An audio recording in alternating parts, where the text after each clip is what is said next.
এদেশের মানুষকে হত্যা করেছিল, গুম করেছিল। অসংখ্য তাফসীর মাহফিল আমাকে পীরগঞ্জের জমিনে 15টি বছর থেকে আল্লাহর কোরআনের তাফসীর মাহফিল করা থেকে আমাকে বিরত রেখেছিল। আমার মাহফিলের অনুমোদন দেওয়া হয় নাই। আলহামদুলিল্লাহি রাব্বিল আলামিন, والصلاة والسلام على سيد المرسلين وعلى آله وأصحابه أجمعين. قال الله تعالى: إن الله لا يغير ما بقوم حتى يغيروا ما بأنفسهم. صدق الله مولانا العظيم. বাংলাদেশ জামাত ইসলামী পীরগঞ্জ উপজেলার 10 নং সানেরহাট ইউনিয়নে সানেরহাট ইউনিয়ন পরিষদ মাঠে আয়োজিত আজকের এই সমাবেশে উপস্থিত সম্মানিত সভাপতি, 10 নং সানেরহাট ইউনিয়নের সম্মানিত সভাপতি জনাব মাওলানা আব্দুল জলিল, মঞ্চে উপবিষ্ট সানেরহাট জামে মসজিদের সুযোগ্য খতিব, আমার আত্মার আত্মীয় পরম শ্রদ্ধেয় ভাই, এখানে বক্তব্য পেশ করেছেন মরহুম হাসানপুরি পীর সাহেব রাহিমাহুমুল্লাহ সুযোগ্য আওলাদ পীরজাদা জনাব খায়রুল আমিন, আমির 12 নং মিঠিপুর ইউনিয়ন পরিষদ উপজেলার অন্যতম নেতা। বক্তব্য রেখেছেন 11 নম্বর ইউনিয়ন পরিষদের সুযোগ্য আমির বিশিষ্ট শিক্ষাবিদ মাওলানা মাহবুব আলম হাবিবি। এখানে উপস্থিত সম্মানিত উলামা ইকরাম, পরম শ্রদ্ধেয় আমার পিতৃতুল্য মুরব্বিয়ানি করম, কলিজার টুকরা যুবক ভাইয়েরা, সানেরহাটের ব্যবসায়ী বৃন্দ, অন্যান্য ধর্ম অবলম্বী আমার প্রিয় ভাইয়েরা, আমি সকলকে সশ্রদ্ধ সালাম ও অভিনন্দন জ্ঞাপন করছি। আসসালামু আলাইকুম ওয়া রাহমাতুল্লাহি ওয়া বারাকাতুহু। আল্লাহ তাআলার দরবারে সুজুদ ও শুকরিয়া পেশ করছি, যিনি তার একান্ত মেহেরবানিতে অতীতে যেমন কাবা ভাঙতে এসেছিল বাদশাহ আবরাহা, বিশ্বের অন্যতম শ্রেষ্ঠ স্বৈর শাসক, এই বাদশাহ আবরাহা যখন কাবা ভাঙতে এলো, পৃথিবীর কোন মানুষ কাবা রক্ষা করার জন্য এলো না। আল্লাহ রাব্বুল আলামিন আসমান থেকে প্রেরণ করলেন ওয়ারসালা আলাইহিম তায়রান আবাবিল, ছোট্ট ছোট্ট আবাবিল পাখি দিয়ে তিনি কাবা হেফাজত করলেন এবং বাদশাহ আবরাহার হস্তি বাহিনী, এই সন্ত্রাসী বাহিনীকে চিরদিনের জন্য দুনিয়া থেকে বিদায় করে দিয়েছেন। যে আল্লাহ সুবহানাহু ওয়া তাআলা গোটা দুনিয়ার সবচাইতে বড় সন্ত্রাসী নমরুদকে, যে নমরুদ বলেছিল আনা রব্বুকুমুল আলা, আমি বড় খোদা, এই নমরুদকে বিদায় করার জন্য আল্লাহ কোন বড় বাহিনী ব্যবহার করেন নাই। আপনারা জানেন কি ব্যবহার করেছেন? একটা ছোট্ট মশা দিয়ে মশাদের আগমন ঘটিয়ে গোটা নমরুদ বাহিনীকে বিদায় করে দিয়েছেন। আল্লাহর নবীর চিরদুশমন বিশ্ববিখ্যাত সন্ত্রাসী আবু জেহেলকে দুনিয়া থেকে বিদায় করে দেওয়ার জন্য বড় কোন শক্তিধর বীর পালোয়ানকে আল্লাহ ব্যবহার করেন নাই। মাজার মুআব্বাজের মতো দুজন ছোট্ট ছোট্ট শিশু, যাদের হাতে বিশ্ব ইসলামের এই দুশমনকে আল্লাহ বিদায় করে দিয়েছেন। বিগত 15টি বছর থেকে যারা জগদ্দল পাথরের মতো এই জাতির কাঁধের উপরে বসে নির্যাতন জুলুমের স্টিম রোলার চালাচ্ছিল, যখন আল্লাহর কোরআনের পাখিগুলোকে, ওই হেফাজতে ইসলামের নেতাদেরকে শাপলা চত্বরে নির্মমভাবে হত্যা করেছিল, পিলখানায় আমাদের আর্মি অফিসার 57 জন সেনা কর্মকর্তাকে নির্মমভাবে হত্যা করেছিল, এদেশের লক্ষ লক্ষ যুবককে আয়না ঘরের মধ্যে ঢুকায়া তাদের চিরদিনের জন্য জীবন প্রদীপকে নিভায়া দিয়েছিল, এদেশের মানুষকে হত্যা করেছিল, গুম করেছিল। অসংখ্য তাফসীর মাহফিল আমাকে পীরগঞ্জের জমিনে 15টি বছর থেকে আল্লাহর কোরআনের তাফসীর মাহফিল করা থেকে আমাকে বিরত রেখেছিল। আমার মাহফিলের অনুমোদন দেওয়া হয় নাই। যে দেশে নির্যাতনের স্টিম রোলার চালানো হয়েছিল, ব্যাংকগুলোকে দেউলিয়া বানানো হয়েছিল, ব্যাংকের সমস্ত টাকা লুটপাট করে বিদেশে জমা করে এই দেশকে দেউলিয়াতের দিকে ধ্বংসের দ্বার প্রান্তে নিয়ে যাওয়ার জন্য চেষ্টা করা হচ্ছিল, এমন একটি জালেম শাসককে আল্লাহ রব্বুল আলামিন দুনিয়া থেকে বিদায় করে দেওয়ার জন্য বড় কোনো বাহিনীকে প্রয়োজন মনে করেন নাই, বড় কোনো রাজনৈতিক দলকে প্রয়োজনে মনে করেন নাই। ছোট্ট ছোট্ট শিশু বাচ্চাদেরকে দিয়ে এই মানবতার চিরদুশ্মন এই আওয়ামী জাহিলিয়াতকে আল্লাহ তাআলা এই জমিন থেকে চিরদিনের জন্য বিদায় করে দিয়েছেন। কথা বলেন ঠিক? ওই সুমহান আল্লাহ তাআলার দরবারে শুকরগুজার হচ্ছি যে আল্লাহ তাআলা এইরকম একটি জালেম শাসক থেকে আল্লাহ আমাদেরকে মুক্ত করেছেন। আমাদের উপরে জুলুম নির্যাতনের স্টিম রোলার চালানো হচ্ছিল। আমরা 15টি বছরের 30টি ঈদ উদযাপন করতে পারিনি। মামলার পর মামলা দিয়ে আমাদের নেতৃবৃন্দকে, ইসলামী নেতৃবৃন্দকে, প্রত্যেকটা রাজনৈতিক দলের নেতৃবৃন্দকে নির্যাতন চালানো হয়েছে। তাবলীগ জামাতের ভাইয়েরা তারা মসজিদে বসে কথা বলবে, তাদেরকে জঙ্গির তহমত দিয়ে কারাগারে পাঠানো হয়েছে। শুধু কি তাই, আমাদের চরমনাই পীর সাহেবের মুরিদেরা জিকিরের তালিম করবে মসজিদে, তাদেরকে গ্রেফতার করে পাঠানো হয়েছে কারাগারের মধ্যে। শাপলা চত্বরে আল্লাহর কোরআনের হাফেজদের রক্তে রঞ্জিত করা হয়েছে ঢাকার শাপলা চত্বরের মাঠ। কথা বলেন ঠিক কিনা? আর প্রতিদিন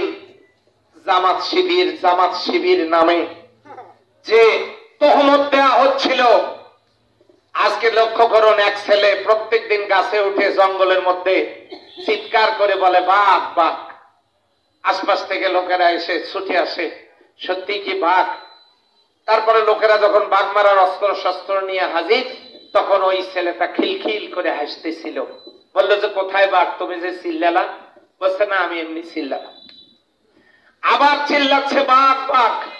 আবারও লোকেরা আরেকদিন গিয়ে ঘুরে এসেছে, তৃতীয় দিনে চিল্লাচ্ছে বাঘ বাঘ। লোকেরা মনে করেছে যে মনে হয় আজকেও চিল্লাচ্ছে, কিন্তু ওই দিন ঠিকই বাঘ এসেছিল। কথা বলেন ঠিক কিনা? তোমরা যাদেরকে নিয়ে 15টি বছর চিল্লাইছো জামাত শিবির জামাত শিবির জামাত শিবির জামাত শিবির করে করে মুখের মধ্যে ফানা তুলে ফেলেছো, সেই জামাত শিবিরের কে নিয়ে ট্রোল করেছো, জামাত শিবিরকে নিয়ে অকথ্য ভাষায় গালিগালাজ করেছো। এই চলতি মাসের 1 তারিখে জামাত শিবিরকে নিষিদ্ধ করেছো, অথচ সেই জামাত শিবিরকে আল্লাহ তাআলা 5 তারিখে রাষ্ট্রীয় গণভবন বঙ্গভবনের মেহমান বানায় দিয়েছে। এই জামাত শিবির করতে করতে 15টা বছর নির্যাতন চালিয়েছো, কিন্তু জামাত শিবির সত্যি সত্যি এসে গেছে। শুধু এসেই যায় নাই, এদেশের গোটা বাংলাদেশের মানুষ, আলেম ওলামারা, সকল ইসলামী দল, সকল রাজনৈতিক দল এখন একটা পরিবার। তোমরা সবার হাতে হাত কড়া লাগায়া তোমরা একত্রে এনে দিয়েছো। জামাত বিএনপিকে একখানে হাত কড়া লাগাইছো, জামাত চরমনাইকে একসাথে হাত কড়া লাগায় জেলখানায় পাঠিয়ে দিয়েছো। তোমরা আমাদের হাতে হাত কড়া লাগাই দিয়ে সবাইকে একত্রিত করেছো। কেউ কেউ মনে করছে আসিবে ফিরে আবারও আওয়ামী লীগ। এটা যারা মনে করতেছেন তারা একটু শোনেন, তাদেরকে বলি যে বিশ্ববিদ্যালয়গুলো থেকে নেতৃত্ব তৈরি হবে, বাংলাদেশের একটা বিশ্ববিদ্যালয়ের কোন ছাত্র, কোন শিক্ষক তোমাদের পক্ষে নাই। বাংলাদেশের একটা রাজনৈতিক দল তোমাদের পক্ষে নাই। বাংলাদেশের সরকার তোমাদের পক্ষে নাই। বাংলাদেশের প্রশাসন তোমাদের পক্ষে নাই। তোমরা যত জুলুম করেছো, এই তো কয়েকদিন আগে আমার নামে আরেকটা মামলা দিয়েছে, এই 5 তারিখের আগে এবার মামলা দিয়েছে টেলিভিশন চুরি করার মামলা দিয়েছে। আমি 56 ইঞ্চি টেলিভিশন আওয়ামী লীগের অফিস থেকে চুরি করে ঘাড়ে করে নিয়ে দেই দৌড়। অতঃপর আমাকে তাহারা দেখিতে পান, এই মর্মে তাহারা আমার বিরুদ্ধে মামলা দিয়েছেন, যাহা মিস্টার ইবলিসও বিশ্বাস করে না। এইভাবে জুলুম নির্যাতন চালিয়েছ। যদি কেউ মনে করো আবারও গোপনে ষড়যন্ত্র করব, তাহলে আমি ঘোষণা দিচ্ছি তোমাদের মেরুদণ্ড থাকবে না, কোনোভাবেই থাকবে না। আমরা অনেক কিছু করতে পারতাম, কিন্তু আমাদের জামাত ইসলামের আমির ডক্টর শফিকুর রহমান তিনি বলেছেন 15টি বছর আমাদের উপরে যারা নির্যাতন করেছে, জেল জুলুম দিয়েছে, মামলা মোকদ্দমা করেছে, আমাদের ভাইদেরকে বাড়ি ছাড়া, ব্যবসা ছাড়া, দেশ ছাড়া করেছে, আল্লামা সাইদি সাহেবের মতো লোককে যারা নির্মম ভাবে হত্যা করেছে, আমরা তাদের কোনো প্রতিশোধ গ্রহণ করব না। আমরা তাদেরকে ক্ষমা করে দিয়েছি। নামাজের মধ্যে ভুল হলে সৌসেজদা হয়, কিন্তু ক্ষমার কিন্তু সৌসেজদা হয় না। উনি ভুল, এই অতীতের ভুল ক্ষমা করে দিয়েছেন।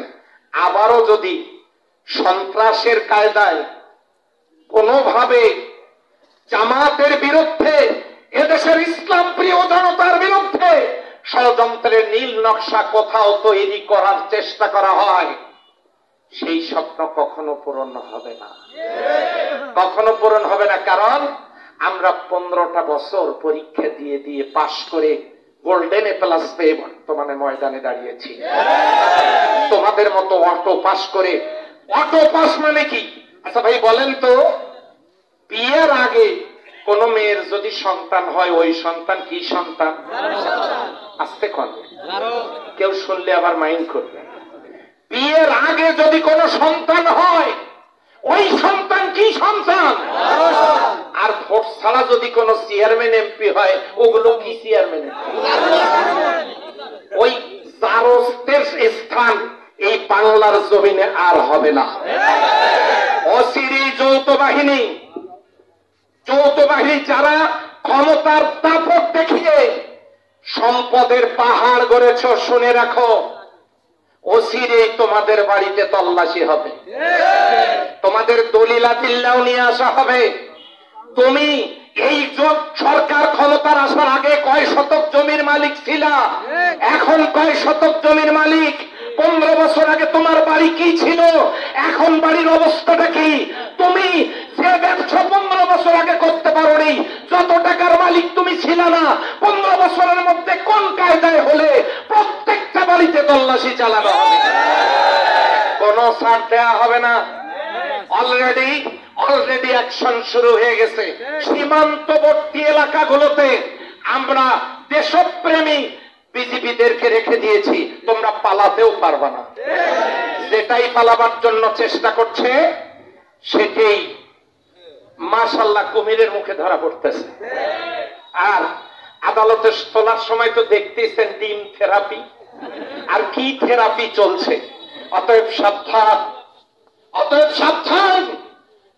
জুলুম নির্যাতন যা হয়েছে আমাদের ওপরে 15টি বছর, যদি পুনরায় ষড়যন্ত্র করার চেষ্টা করা হয়, প্রত্যেকের বিরুদ্ধে শতাধিক মামলা হবে। অতএব আমরা এটা করতে চাই না। আমরা এ দেশটাকে শান্তিতে ফিরে নিয়ে আসতে চাই। বাংলাদেশে অনেক কিছু হয়েছে, আমরা পীরগঞ্জের এই জমিনে এই 5 তারিখের পর থেকে উল্লেখযোগ্য কোনো কিছু হতে দেই নাই, কিচ্ছু হতে দেই নাই।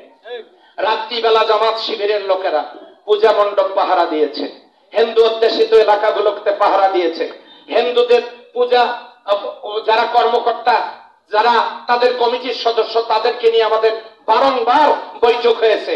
ইতিমধ্যে জামাত ইসলামের উপজেলা আমির এখানে এসেছেন, তার নেতৃত্বে বৈঠক হয়েছে। আমরা খ্রিস্টানদের গির্জা, ওই খালিশার গির্জা, আমরা সেখানে ইন্ডিয়া থেকে আসা তাদের সেই ফাদার, তাদের সাথে আমরা মিটিং করেছি।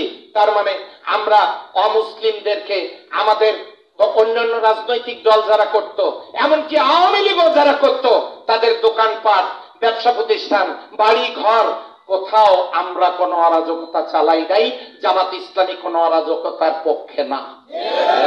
আমাদের আমির ক্ষমা করে দিয়েছে, আমরাও ক্ষমা করে দিয়েছি। আচ্ছা বলেন, আবারও যদি নতুন ষড়যন্ত্র করে ক্ষমা করবেন আপনারা? এই সালের হাটে 5 বার আমার তাফসীর মাহফিলের অনুমতি ক্যান্সেল করেছে। যে ভাই আমার ডেট নিয়েছেন, আমাকে এখানে মাহফিল হতে দেয় নাই। আমি ওনাদেরকে বলেছিলাম সবুর করেন, অপেক্ষা করেন, সালের হাটে মাহফিলের অতিথি হওয়ার জন্য আমাদের কাছে দরখাস্ত করা লাগবে তাদেরকে। আবার মাহফিল যারা হতে দেয়নি তাদেরকে আসতে হবে, এসে বলতে হবে পোস্টারে কি কি একটু আমার নামটা দেওয়া যায়, এটা তাদেরকে বলতে হবে, সেদিন বসি দূরে নয়। সম্মানিত ভাইরা, এখন আমি আপনাদেরকে বলতে চাই, এখন আমাদের দেশটা গড়তে হবে। এখন সকল ইসলামী দল, এই যে দেখেন ইমাম সাহেব হুজুর, আমাদের চরমনায়ের হুজুরের এখানে কিছু মুরিদ, তাবলীগের ভাইয়েরা, সকল দলের লোকেরা এখানে এসেছে। আমরা একজোট হয়ে দেশটা গড়তে চাই। আমরা কি পারবো ভাইয়েরা? পারবো। কিভাবে গড়বো? আমরা তো মূলের গাছ থেকে খেজুরের জন্য দোয়া করব, কি বলে? আল্লাহ মূলের গাছে সৌদি আরবের খেজুর দয়া করে বেরিয়ে দাও, হবে তো মনে হয়? আড়ি গরু কিনে আনি দুধের দোয়া করব তো নাকি? হবে তো, কবুল হবে তো নাকি? তাহলে আড়ি গরু কিনে এনে দুধের দোয়া করলে যেমন কবুল হয় না, মূলের গাছ থেকে সৌদি আরবের খেজুর চাইলে যেমন কবুল হয় না, ঠিক তেমনি অসৎ নেতাদেরকে চেয়ারে বসায়া সমাজ ভালো করা যায় না।